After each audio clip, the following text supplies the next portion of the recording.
Okay. All right.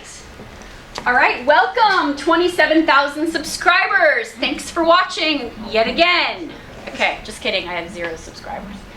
Okay, so go ahead and turn your packet to this page. Starts, you don't have this, you have this part right at the top here. Does everybody have the packet? Yeah. Anyone not have the packet with them? No. Rebecca, wake up. Want to do some jumping jacks? That's awkward. Might help. No? Do you have your packet? Yeah. Fabulous. Okay. All right. So we're moving on, and we're going to finish the 6.1 notes and then go right into 6.2 today. They're pretty short. All right. So what we finished in the last chapter, we were learning about congruent triangles, where the lengths of the sides of the triangles were all the same, right? So, or the corresponding sides were the same. So if the length of this side was 1, the length of this side would be 1. The length of this side was 2. The length of this corresponding side would be 2, right? Now we're moving on to similar figures, similar triangles. So we have now a ratio that's going to be used for the corresponding sides, okay? So if the length of this side is 1, the length of this side is 2. If I said the length of this side is 2, what would the length of this side then be? 3. Using the same ratio. For every 1, there's 2 over here. So if this is 2, this is going to be same ratio. For every 1, there's 2. For every 1, there's 2. Okay? So these sides are called, they're proportional, okay, in similar triangles. And so that's what we're going to be learning about in this chapter, similar triangles, and which is why we're reviewing ratios and proportions first, okay? So moving on to the geometric mean, and geometric mean, you see it a lot in geometry, but how we're going to use it this year is when we is in this setting, okay? When we have a right triangle, and we are trying to find, usually we're trying to find the height or the altitude of the triangle. Okay, the geometric mean is the altitude of the right triangle. So in this case, and a lot of times we don't know this. I'm going to put an X there. Okay, so if I were to put an X there, this looks really similar to that problem 11 that I almost assigned you for homework last time. But we have a proportion here. So this altitude breaks this right triangle up into a small triangle, a medium-sized triangle, and a big triangle, and they're all similar, which means all their sides are going to be proportional. Okay, so if you look at this small triangle, and I'll just erase this X and do that in a minute. See how we have a shorter side, a longer side, and then this would be a hypotenuse. This is the right triangle here. This is the short side and this is the long side. But then these numbers would flip over here on the medium-sized triangle. It's been rotated. So here on this side, put that L over here. This is the short side and this is the long side. So it's just been flipped. But we can still write a proportion. 10 is to 8. So that's the long side is to the short side. And then the smaller triangle, the long side is to the short side. So 8 is to 6.4. That's all that is. And most of the time we don't know this number. We have an X here and we cross multiply and solve. Okay? So that's more information than you need to know right now. But just to give you a background on what we're doing. So here's the definition for a geometric mean. Geometric mean of two positive numbers, A and B, is the positive number X that satisfies that proportion. A over X equals X over B. Notice the means are the same. Okay? And we can solve for that. So we're just solving it like we would a regular proportion. X times X, X squared, equals A times B. And then to solve for X, I have that written here, We would then take the square root of both sides. So it's actually the absolute value of x would equal square root of a times b. All you really need to know is this formula. If you're asked to find the geometric mean of two numbers, you take the square root of the two numbers multiplied. Okay, so let's practice. So if we're finding the geometric mean of 16 and 48, we would multiply the square root of 16 times 48. Now you can take out your calculator and multiply 16 by 48, but since 16 is already a perfect square, I would leave it out. And let's see if we can find any more perfect square factors of 48. So what are some perfect squares? We need the largest perfect square that goes into 48. Do you guys have calculators? No. You need calculators. Yeah, go ahead and get a calculator. Just, oh my gosh, no one touch the camera. I should have thought about this before. This is bad. Oh my gosh. Oh wait, it's 6.9 here. You have to edit it out. I don't really care.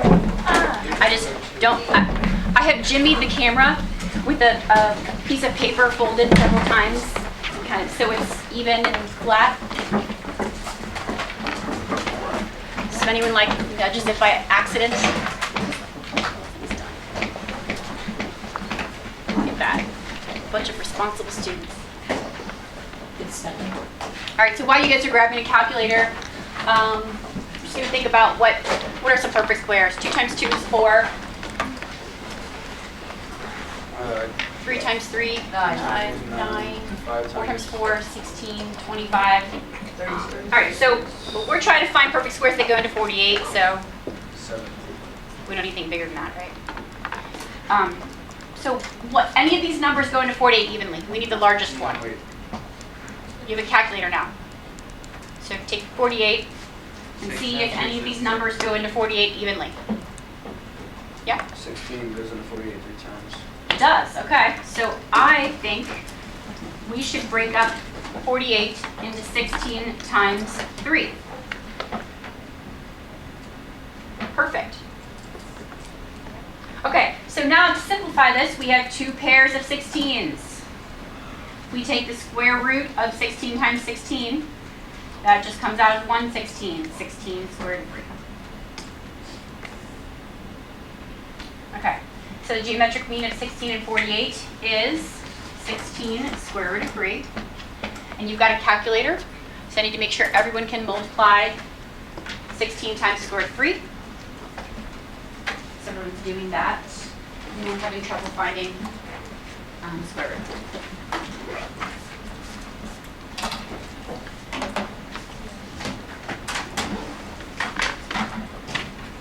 Good? Okay. So when you press enter, what do you get? 20 something? 27.7. Perfect. Okay, first secret phrase. I should enter secret phrases into my videos, right? First secret phrase is going to be, okay. Oh God. What? Yeah. It's okay. Did I say that right? Practicing. I don't know what's happening. Yeah. Sure. Okay. So we're moving on to 6.2. The first 2 properties you've probably seen before. Let's review them. Okay, this is the reciprocal property. And all this says that if we have A over B equals C over D, we can flip the numerators and denominators and we still have ratios that are equal. Okay?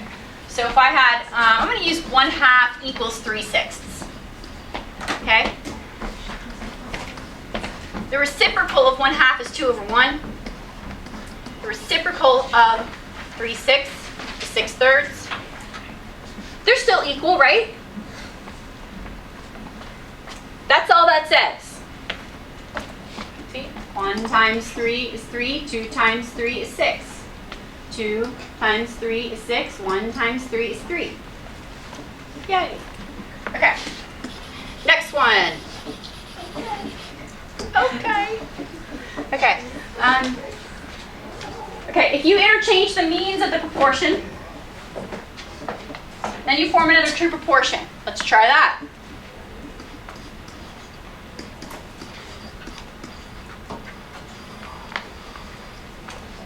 Okay, I'm going to interchange the means. So if I'm going to still write my 1 and change the 3 into 2. Okay, those should still be equal, are they? 1 times 2 is 2, 3 times 2 is 6. Good? Now this one is going to be new.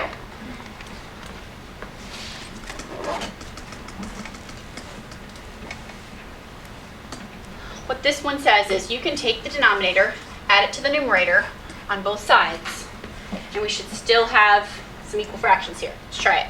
1 plus 2 over 2, 3 plus 6 over 6. Let's see. 1 plus 2 is 3. 3 plus 6 is 9. Are those still equal? Well, 3 times 3 is 9. 2 times 3 is 6. Exactly. And you can do that multiple times. But you have to make sure if you're adding this denominator to that numerator, you're not adding 2 to both sides. Okay? This would be wrong. This is a common mistake. Plus 2, and then add the plus 2 over here. You have to add this. You have to add that denominator to that numerator. All right, so I'm going to give you, actually, no. In my other class, I had you guys look these definitions up on your phone, but since I'm recording, you guys get to write down my definitions. Ooh, you're welcome. And while you're writing that down, we're going to go with the second secret phrase. The second secret phrase is going to be, what was my first one? Okay. Okay. The second secret phrase is going to be, yeah. What are these secret phrases for? This is going to be on their notes. They're taking notes right now. Wait, this slide? No. Oh. Wait, but what is the secret phrase? I'm going to create notes just like this. And they're going to be watching this. And then they're going to have a little fill in the blank for first secret phrase, second secret phrase. So I know if they watched the video or not, right? Oh, true that. Exactly. Word. Wait, who's supposed to watch this? I'll tell you later. All right, so a scale drawing, we're coming to a close for the notes today. Scale drawing is a drawing that's in the same shape as the object it represents. I know you guys have worked with scales and scale drawings before, so at least this is not new. And a scale is a ratio that describes how the dimensions in a drawing are related to the actual dimensions of the object.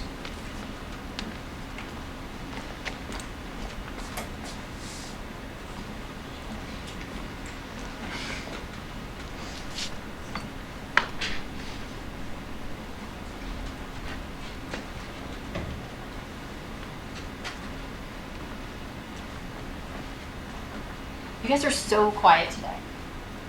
We don't want our voices on camera. We don't want our voices on camera. You don't want to be on camera? Yesterday, Jamari sneezed while I was recording, and everyone thought it was hilarious because apparently he has a funny sneeze or something. And they were like, "We got it on camera." I'll have to watch that later. Are you gonna edit it? No, I'm not editing. Just one take. It's one take and we're done. No editing. No editing necessary. Who needs editing? No music or anything? Ow. Oh god. Oh no, what's happening?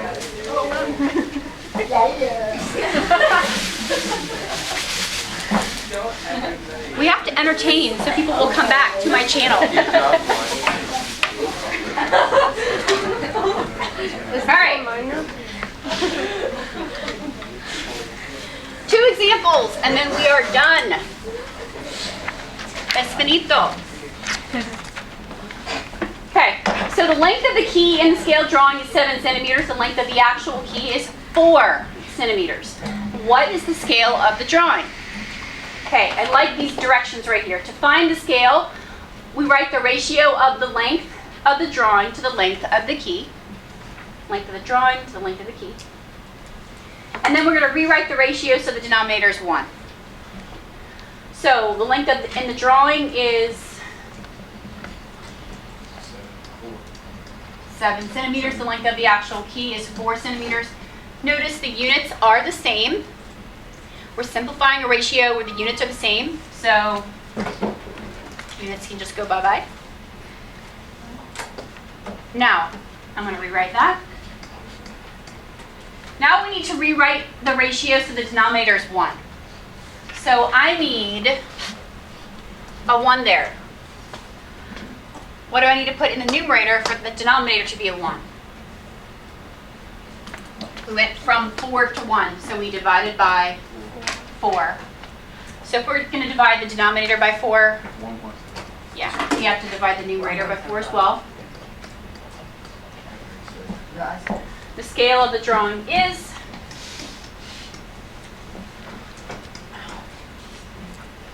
and notice here I have it written as a fraction, and here we have it with a colon. It's all good.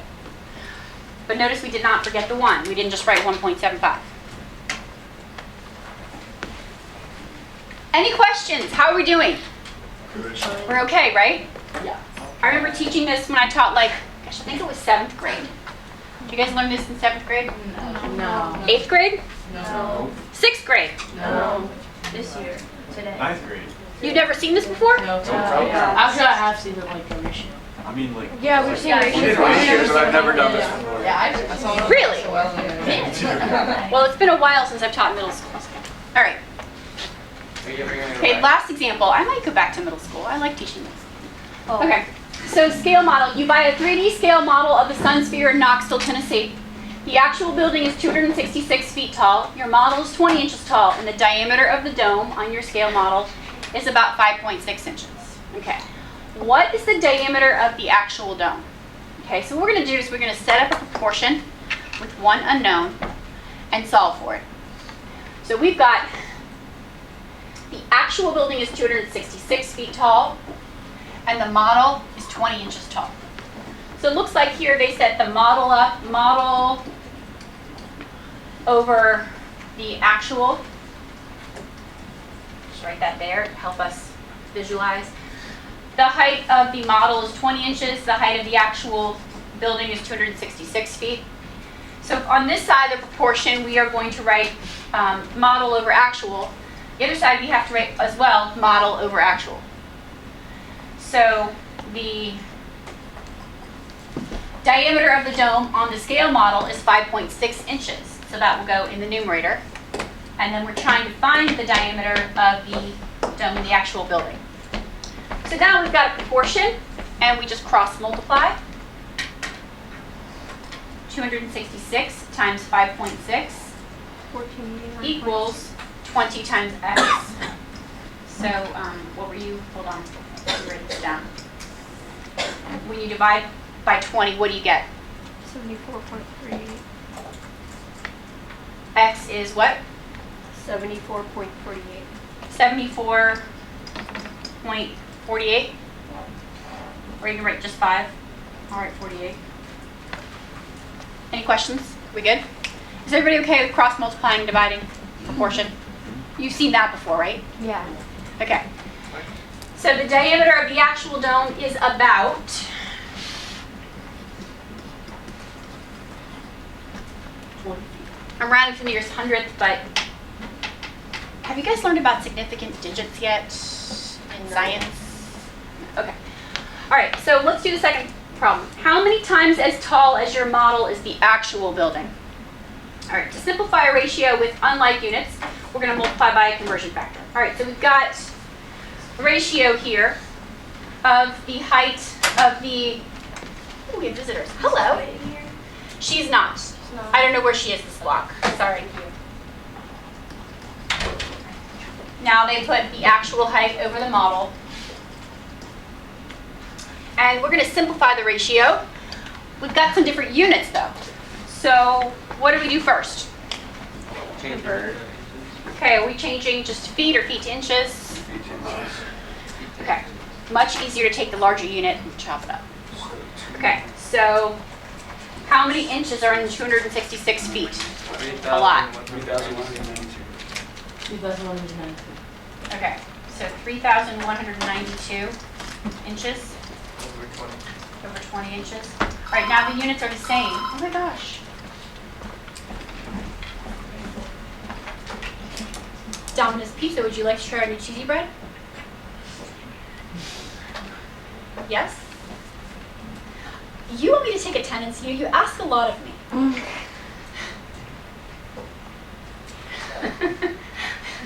Okay, sorry about that.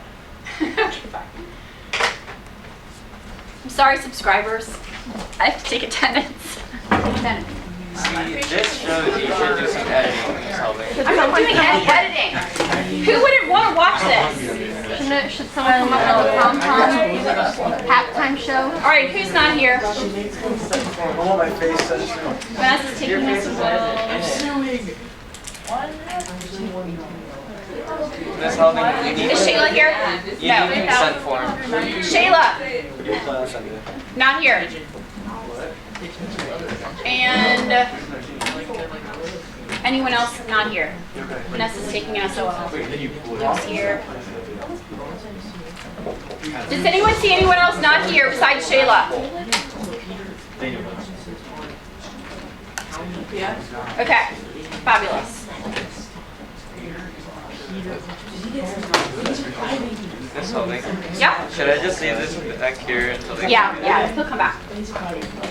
Okay, so have you guys finished this? Oh, I didn't know we were supposed We're to waiting finish on you. it. You're our Okay. God. So,